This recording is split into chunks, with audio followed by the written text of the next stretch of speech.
Welcome to the Learning Pines YouTube. We hope this video helps. You begin by getting straight to the point.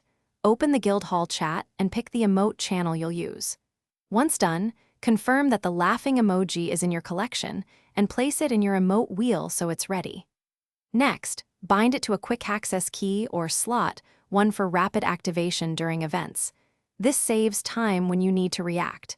You'll see why this setup matters as interaction becomes faster and more natural.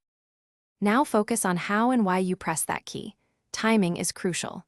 Use the laughing emoji immediately after a humorous message or playful emote to reinforce camaraderie. You want it to feel responsive, not delayed. Make sure to pair it with brief text like lol when clarity helps, and avoid chaining multiple emotes. Too many messages undermine meaning.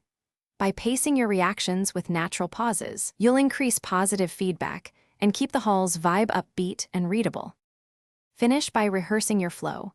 Test the laughing emoji during a mild conversation so you know timing and key binding work under pressure. If it doesn't appear, inspect channel permissions. Some guild halls restrict emotes or verify that you actually unlocked that emoji. If the emote stalls because of lag, make sure to reduce graphics load, rebind keys to avoid conflicts, and re-login if needed. One troubleshooting tip: if issues persist, remove and re-add the emoji to the wheel to reset its state. Thanks for watching. Consider subscribing if we helped you.